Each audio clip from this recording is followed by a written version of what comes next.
naay ginadala Ginoo nga kahulugan sa among kinabuhi.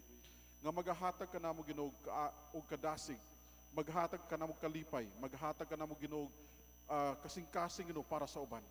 Ginoo, nag-ampo kami ikaw magtabang karon nga buntag Ginoo kanamo nga makita namong imong pulong o Dios nga sulti ka namo Ginoo sa gusto ni himuon sa among kinabuhi.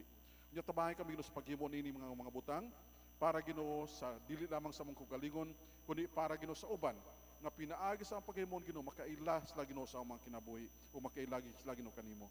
Ginoo, salamat gyud karong nga buntag. Kami nag-aampo sa imong panalangin Ginoo kanamo. Unya tabahay kami nga tanan Ginoo nga mahimo namo Ginoo pagpaminaw niini ng mga butang. Unya tabahay kami sa pagsabot niini. Nag-aampo kami sa ngalan ni Jesus. Amen. Karon nga buntag, ang topiko nato ingani, what can we give to Jesus? Unsa man ang atong mahatag sa Ginoo sa atong pagsimba nga buntag, di ba? Nayusa ka pagwali sa usa ka misyonaryo ingon niya, kita nga mga Kristohanon pirmi kita nagatabang sa missions. Kita nga mga Kristohan sa simbahan, nagkatabang yun ta. Ang atong mga pag-ampo, katabang na. Ang atong paghatag sa itong kwarta, magkatabang na.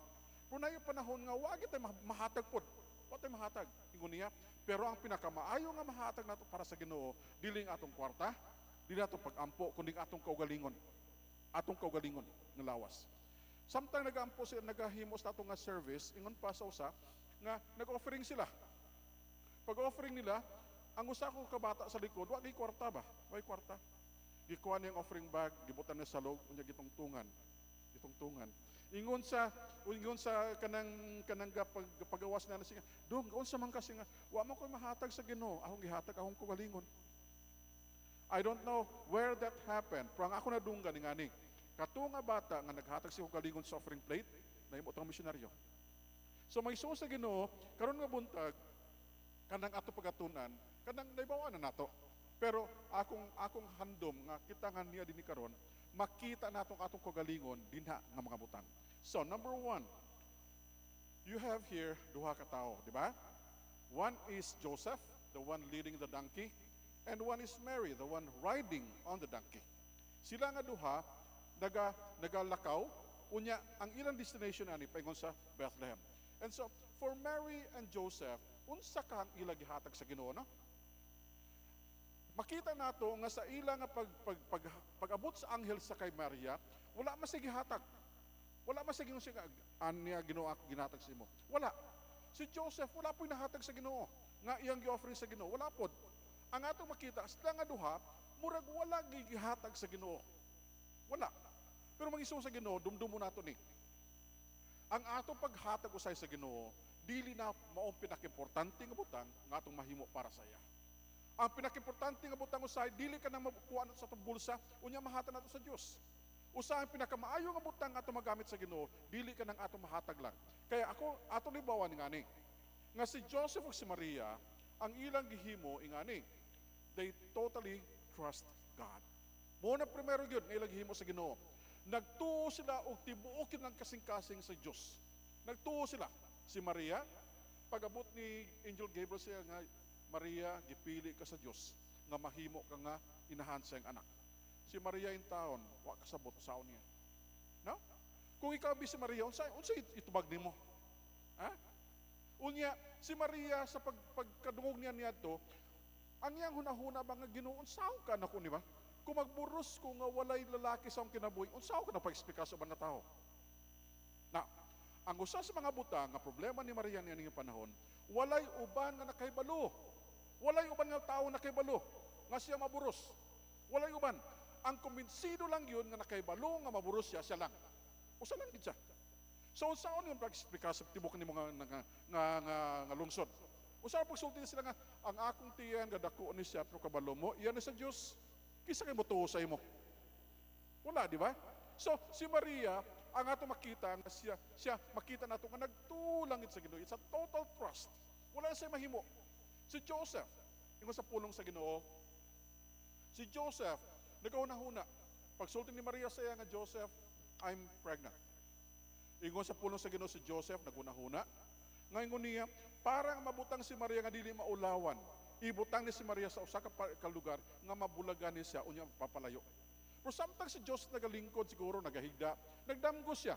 Ingon sa anghel siya, Joseph, ayaw biyay si Maria. Dawata siya, kay kanang iyang sa iyang atiyan, ako na. Si Joseph in taon, gibaton ni si Maria. Kani nga panahon, ang nakaibalo sa tinuod lang yun, o duha lang yun sila. Si Joseph o si Mary. Magigsoon sa Ginoo, pagkalisod, di ba? Ang imo nga girlfriend, wa pa mo kadulog, maburos na. Kisa mo tuuan na nga wala ka nakatandog sa iya. Di ba? Kisa mo tuo. Kisa nga mga tao mo tuo nga wala ka nakadulog uban sa iya. Pero si Joseph in tahon pod, gidawat na si Maria. It was a total trust on the side of Mary and Joseph. Gituohan nila. And then, not only that, nga nagtuo sila, pero may sa Ginoo niya pag yun, they also obeyed. It's a total trust and obedience suga. Ang ilang nga pagtuo sa Ginoo, puno yun, 100%. O nila pagtuo o pagtuma sa Ginoo, mga butang nga makita nato. Let us look please into the Bible. Ingon sa Biblia, Luke chapter 2, verse 19. Ingon niya, but Mary kept all these things and pondered them in her heart. Kaya balo mag-iso sa Ginoo, ang gisulti sa anghel sa kay Maria, wa ni gipagsulti sa uban. Wa ni gipagsulti sa uban. Gitago niya to siya kasing-kasing. Unya, anay tamo dayon, verse 48. And when they saw him, kanisa 12 years old na si Jesus, they were amazed. And he said unto them, how is it that you sought me? Wist ye not that I must be about my Father's business? Katong nabilin si Jesus sa Jerusalem. And then ngundahin dinig. And they understood not the saying which spake unto them. And he went down with them and came to Nazareth and was subject unto them. But his mother kept all these things, kept all these sayings in her heart. Si Maria in taon, iya gipangtago ang mga butang nga iya nahibawan na kay Kristo. Now, I know that sometimes it's hard for us to understand the side of Mary, how she understood all those things. But let us remember, they understood, they knew everything, and they obeyed totally. Next, this one, kita nyo na, they are called the shepherds. Now, I understand that we people here in Balay-Balay City, we don't have any background of being a shepherd. Kaya wa pati karnero din eh. Di ba? Usay na karnero, puga suri-suri naman dito spikas. Pero ang mga shepherds, mga tao nga nagabantay karnero. Unya, ang naibawa nato nga ang bantay karnero, walay degree. Wala man ay kurso sa bisyo nga BS ship. Wala. Or mag-atos ka sa CMU para magtuon ka sa kuan, nanus karnero. Wala. Ang naibawa nato kani mga shepherd, mga tao kani sila nga ang ilang kaimtangan lubok gyud. Walay mga tao nga nagalantaw sa ila nga, oy mga shepherds, tabangin mo ninyo. Wala. Sila nga mga shepherds, ang ibawa nila, nahanugod lang si karnero. And so the shepherds, usang ilang nahatag sa Ginoo. Well, remember this. When the shepherds knew about the birth of Christ, usang isulti nila. Brad, 50 mo, 50 ako, 50. Ihatan natin kay Jesus. Inga na ba, dili? Wala, di ba? O Brad, ang imong karnero isa, iyang isa, ako isa, dadon nato kay Jesus. Inga na, dili? Wala, di ba? They did not think of giving Jesus a simple offering. Was nila kunahunan niya na. Wala sila gihatag nga butang nga nadala nito kay Jesus. Wala. Wala. Pero may sa Ginoo, ang may naibawa nato ngang ilang himo, sobra pa kay sila mahatag nga offering. Sobra pa silang kwarta, sobra pa silang karnero. Nga naman, ang ilang gihatag sa Ginoo ingani. We know this. It was also a total trust. Di ba? Nagsalig sila sa Ginoo. It was total. Walay pagduha-duha. Gibutang lang ko galing totally we were trusting the Lord Jesus Christ. We are trusting Him. And so when they trust the Lord totally, they did not give any hint of doubt, but they trusted Him. And so ang ilang nga pagsalig sa Ginoo, nabutang nga sila day nakaila sa Dios. Unya nga ni pag yun. Not only that, but also obedience. Total trust and total obedience. Mga igsoon sa Ginoo, mora ning duha ka pulong nga akong ginahatag sa inyo buntag. Total trust and total obedience sa mga shepherds. Now, if you look into your Bibles, ang mga shepherds nakita sa mga anghel. Pagkita sa mga anghel, sa mga shepherds, ang ingon sa Biblia, nahadlok sila. Ingon sa mga anghel, di mo mahadlok sa amo. Kay naami balita sa inyo nga dapat ni madunggan. Paghawa sa mga anghel, ingon sa mga shepherds, let's go! Let's go! Mato na dito! Naglakaw sila. Unsa ilang dala? Karnero? Wala. Bilin lang karnero. Unsa na dala nila? Kwarta? Wala. Was na kwarta. Unsa dala nila? Lang yuta? Wala. Di man damad lang yuta. But you know what? What they brought along with them was the best thing that they can bring. Ang gidala nila, tibal mo sa, ilang kaugalingon nga nagdayeg sa Ginoo. Let's look at our Bibles, please. Nga sa Biblia. Luke chapter 2, verse 8. But there were the same country shepherds abiding in the field, keeping watch over their flock by night. And lo, the angel of the Lord came upon them, and the glory of the Lord shone around about them, and they were sore afraid. Nahadlok sila. It came to pass, as the angels were gone away from them into heaven, the shepherds said one to another, let us now go even unto Bethlehem, and see this thing which has come to pass, which the Lord hath made known unto us. And the shepherds returned, glorifying and praising God for all the things that they have heard and seen, as it was told unto them. Morning naghimo. Wala sila gihatag. Wala sila butang nga gihatag sa Ginoo. Ang ilang gihimo, nag-adto dito, naglantaw, nalipay, unya nagpagsulti sa uban nanungod sa kay Kristo. So they were just glorified. They were just happy about that one. So they trusted, and then they obeyed. And so, mo na mga nagabantay sa karnero. Ikatulong nga grupo, these are the angels. Di ko makita angel nga magwapa ba? Magwapa ra kayo niyo. Pero ang anghel dili nga na ha. Basta nasa wings pa siguro, pero wala sa librong gunitan. Pero nga ni, the angels when they were called by God or was sent by God, according to the Bible, the angels were there to glorify God. And as far as we know, unsang mensahe sa mga anghel. You know what? When we talk about the angels that was sent on the birth of Jesus Christ, we knew that they have only one message. Isa lang ilang mensahe. Wala lagi kulangan, wala lagi tukangan. Wala lagi pasubrahan, wala lagi kulangan. Ang kagwapo sa ila, ang ilang gihimo lamang nila ang mga butang nga gisugo sa Dios nga ilang himuon. Number 1, magsulti sa mga nagabantay karnero. Ikaduha, magkanta o pagdahig sa Diyos. Mura na. Siguro kung kita to, daghan pa ito masulti nga uban. Di ba? At to na mo, kaya mawala, taon-taon ng ang baby na, mawala na. At to na mo, paspasin na ninyo. Sila wala. Ang naibawa na ito kanina anghel, ang igituyo nila nga himuon is magsulti sa mga nagabantay karnero, unya magkanta pagdahig sa Diyos. Unya, wala nagkihimo pag-uban. Wala nagkumbinsi, wala nag-uban. And so, what can we say about them? Unsang ilaghimo para sa Ginoo? Number 1, total obedience. Pagtuo sa tibok ng kasing-kasing ng ilang himuon para sa Diyos. Ikaduha, total obedience, nawala man isa. That's it. Basahan natin ni please, Luke 2:8. And there were in the same country shepherds abiding in the field, keeping watch over the flock by night. And lo, the angel of the Lord came upon them, and the glory of the Lord shone round about them, and they were sore afraid.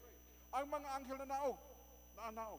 Now, magatikala bitaw no? Unsa may itsura sa anghel? Nakita na mawala pa. Ang anghel ba nay kanang naipako? Ang anghel ba makalakaw para sa tao? Unsa itsura sa anghel? Wala pa ko kita. For someday I'm going to see them. And so, what happened here is this. And the angel said unto them, fear not. For behold, I bring you good tidings of great joy, which shall be to all people. For unto you is born this day in the city of David a Savior, which is Christ the Lord. Siya nga maanghel, nasa gisulti sa mga tao. Siya nga, I bring you glad tidings of great joy. Nagadala ko siya kalipay nga balita. For unto you is born this day in the city of David a Savior, which is Christ the Lord. Sa siyudad ni David sa Bethlehem, naay na tao nga anak sa Diyos. And so, ingon niya din and this shall be a sign unto you. You shall find the babe wrapped in swaddling clothes, lying in a manger, and suddenly there was with the angel a multitude of heavenly hosts praising God and saying, Glory to God in the highest, and peace, goodwill toward men. So may sa Ginoo, ang makita nato nga kaning mga anghel nga gisugo sa Ginoo, walay daghan nga gisulti sa mga gabante karnero. Walay daghan nga sulti nga ikumbensihon niyo sila. Wala. Ang ilang gisulti lang mga natao ang anak sa Diyos, unya nagkanta sila. Inya kung gusto na makita dito, muna makita dito. Wrapped in swaddling clothes and lying in a manger. So may sa Ginoo, akong makita ba nga bisa na mga anghel nga daghan og gahom day.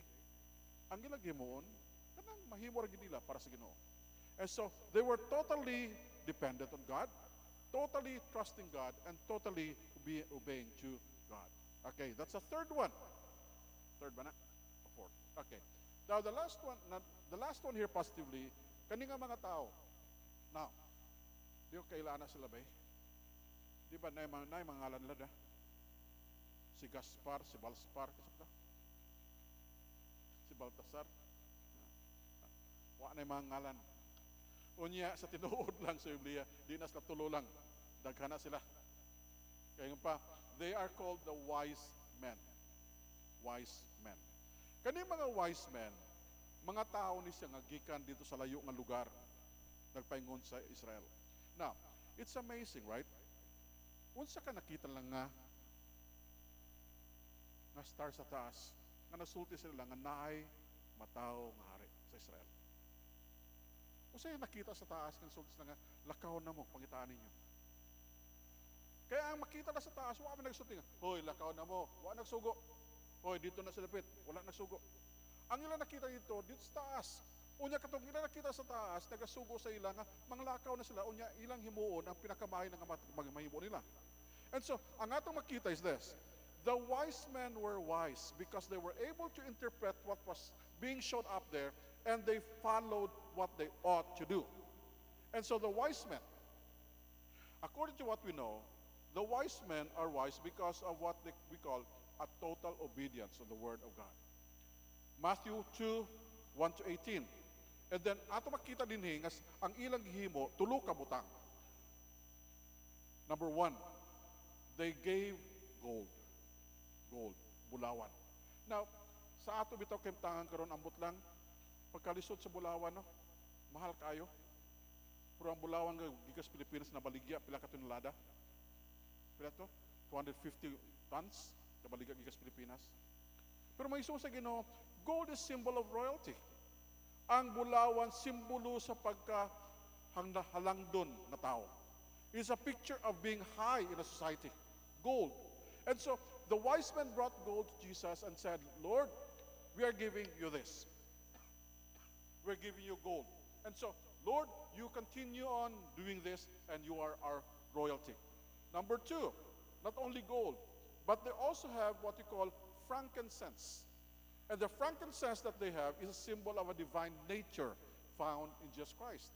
Ang divine nature in Jesus Christ, ang iyang pagka-Diyos. So, ang divine nature in Jesus Christ, katong mga maglantaw siya ng mga wise men, nagasulti nga kani nga bata, di ni sa ordinaryo nga bata. This child is not an ordinary child. This child is going to be good and big. Not only frankincense, but number 3, it's myrrh.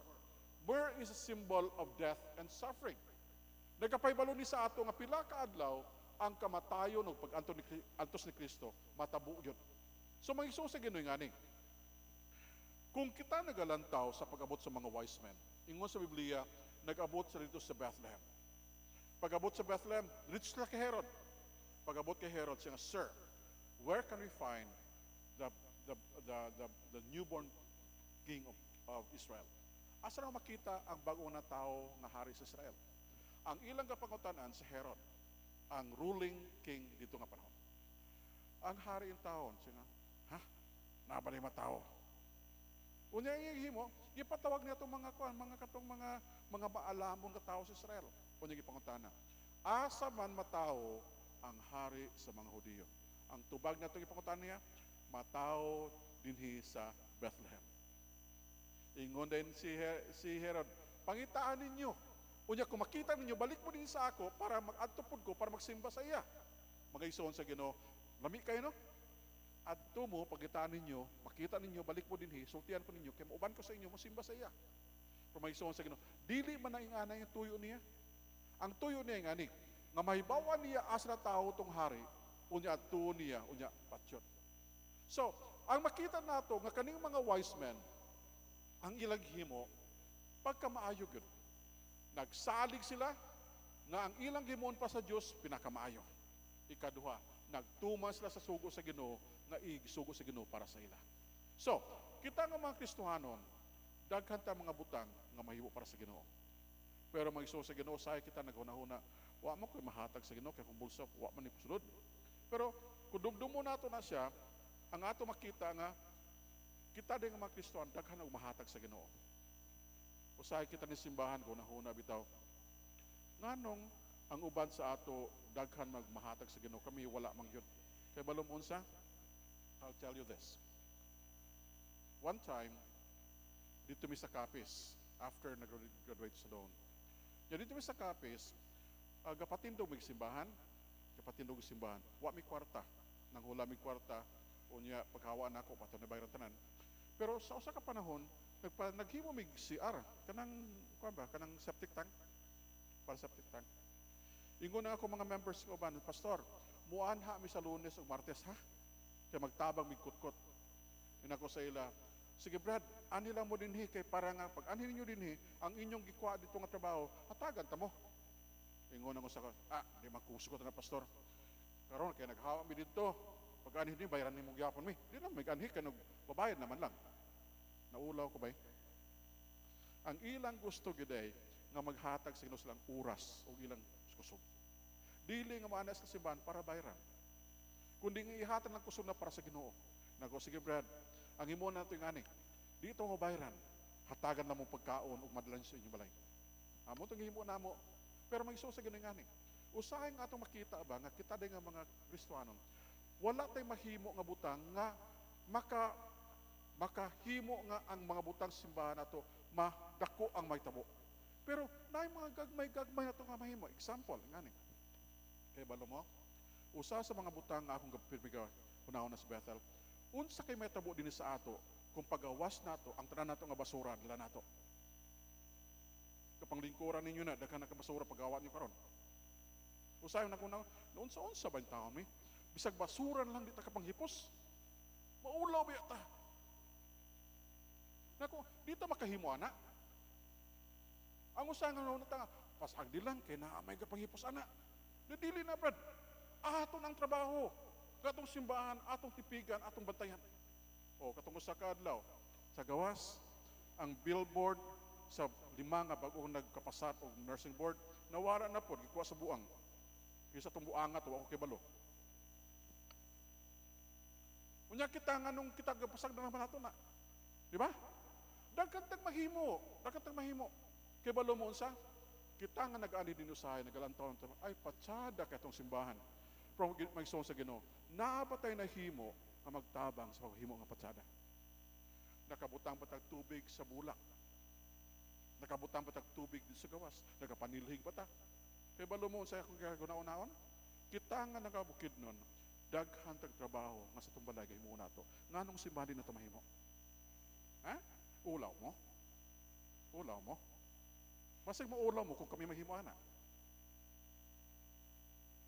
Magsuon sa Ginoo, kita nga mga Kristiyano, daghan tag mahimo para sa Ginoo. Mga gagmay nga butang nga mahimo nato para sa Ginoo, ngatong dapat himuon. So, ang mga tao dito nga panahon, gikan pa sa nagabantay karnero, paingon sa mga wise men, naghimo mga butang nga intahon, walay belief ang uban sa ila. But look at this, the last one. Kanisya, mo ni si King Herod, ang Hari Herodes.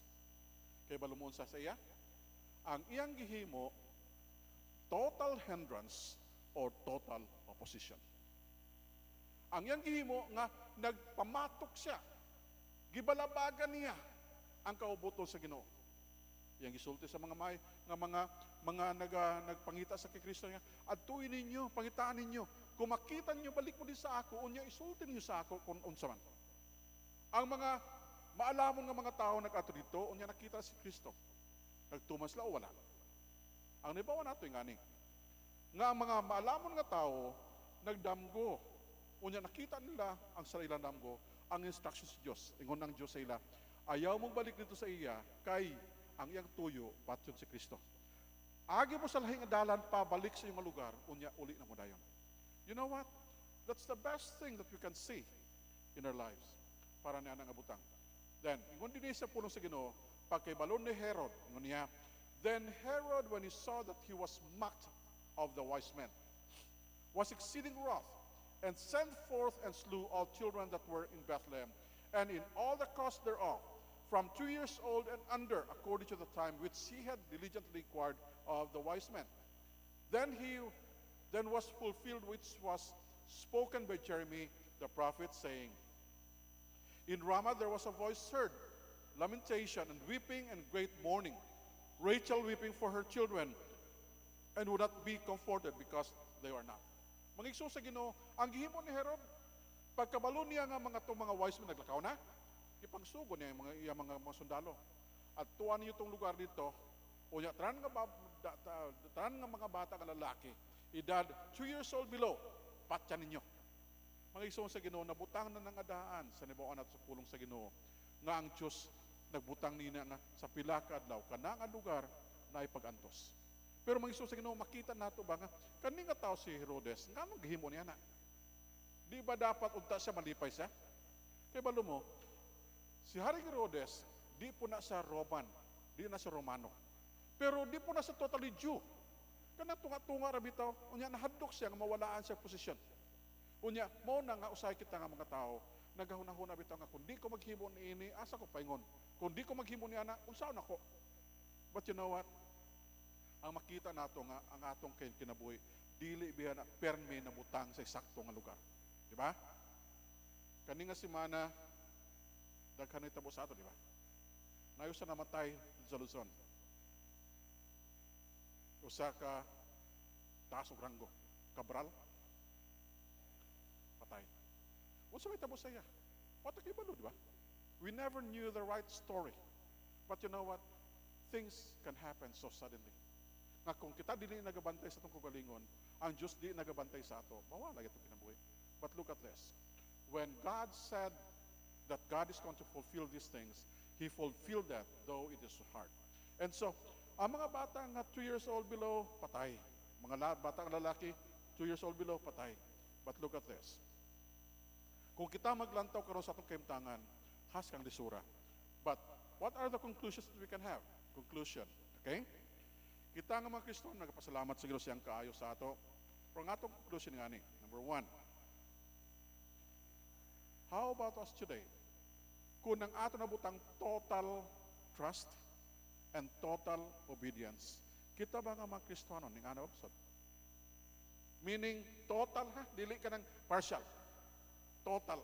Wala na butang nga ginatago. So, are we totally convinced of the birth of Jesus as the Son of God? Total ba na? Dili. Now, I am watching a debate on the internet about sa usa ka tawo nga murag kuana siya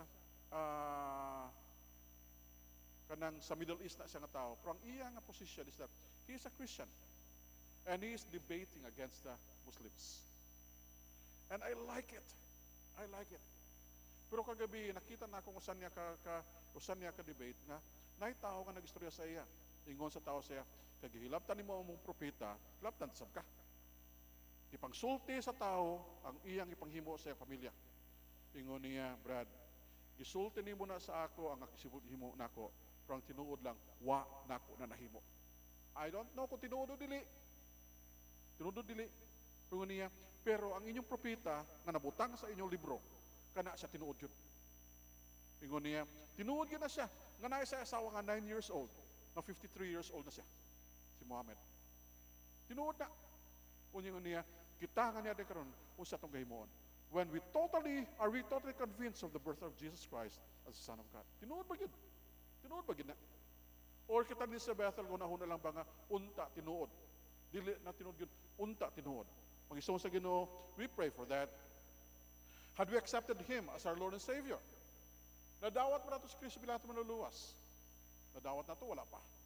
Mangisoon sa Ginoo, kaning nga butang importante sa ato paglantaw.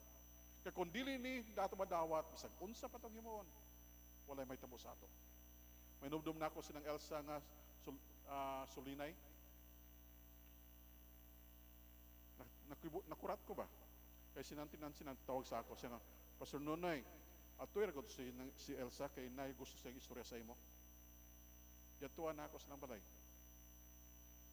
Atubang namin nga duhay, ngon siya, Pastor, di man ko na ako malimtat itong imong giwali. Ako, asa dapit mong giwali sa imo?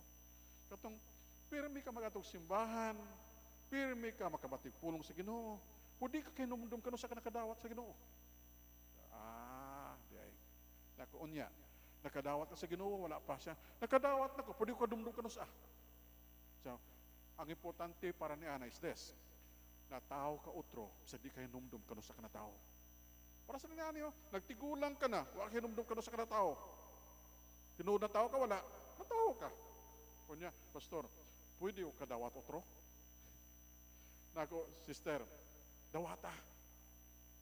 Gusto nakadawat ka na, sige dawata lang. Nagdawat siya, kabalumon siya. After 2 weeks, mo siya namatay. I praise God for that lady. I praise God for that lady. And you know what? Christmas without Jesus is useless. Make sure you have Him. Atong tinudon ng atong Christmas, please. Kaya ng Christmas walay Kristo, walay pulos ang atong pasaulo. So remember this. Unsa atong mahatag sa Ginoo? Daghan nga butang, di ba? Mga gagmay nga mahatag sa atong kamot. Unya, di ni kinahanglan nga ang inyong paghatag makita sa uban. Di kinahanglan nga makita o kanang maihap sa uban. You don't have to give even to us. Kami nga mga staff simbahan, di kinahanglan. Maiso sa Ginoo, kita nga nag-aalagad sa Ginoo, dumdumo na to nga kita naay mahimo para sa Ginoo. Sige, mag-aampo ta maiso sa Ginoo. Let's pray please. Amahan na mga langit nun, salamat sa mong kaayo Ginoo kanamo. Unya Ginoo, nag-ampo kami nga magtabang Ginoo kanamo kang buntag. Nga kami sa pagsimba Ginoo kanimo, mabutang Ginoong awong buot nga magapangitag paagi nga bisag wala kami ginubutang nga mahatag Ginoo kanimo, matingop namo among kinabuhi nga mahatag namo tingop sa imo Ginoo nga walay lipod-lipod, walay tago-tago, unya mahatag namo Ginoo ang total trust. Tibuok nga magsalig Ginoo kanimo. Unya tibuok nga pagtuman sa imong gusto sa among kinabuhi. Ginoo, kaangay sa mga anghel, kaangay sa nagabantag karnero, kaangay kay Maria kay Joseph, kaangay nito mga wise men. Kami nag-ampo Ginoo, tabangan nimo kami nga mahimo kami Ginoo nga naay pagsalig nga tibuok. Unya pagtuman nga tibuok nga walay mawala Ginoo kanamo. Unya Ginoo, tabangan kami Ginoo nga di magsunod sa kay Herod nga magapangitag pagpugong sa imong kauwotong Ginoo sa among kinabuhi. Ikaw magtabang Ginoo kanamo, ikaw maghatag Ginoo sa imong panalangin Ginoo kanamo. Ubantay kami, ibutang imong panalangin Ginoo kanamo nga tanan, ug ihatag kanamo Ginoo imong pagtabang, paghatag Ginoo kanamo sa imong Ginoong panalangin. Ginoo, karong nga buntag kami nag-ampo, nagpasalamat ng mga butang sa ngalan ni Jesus, among Dios manluluwas. Amen.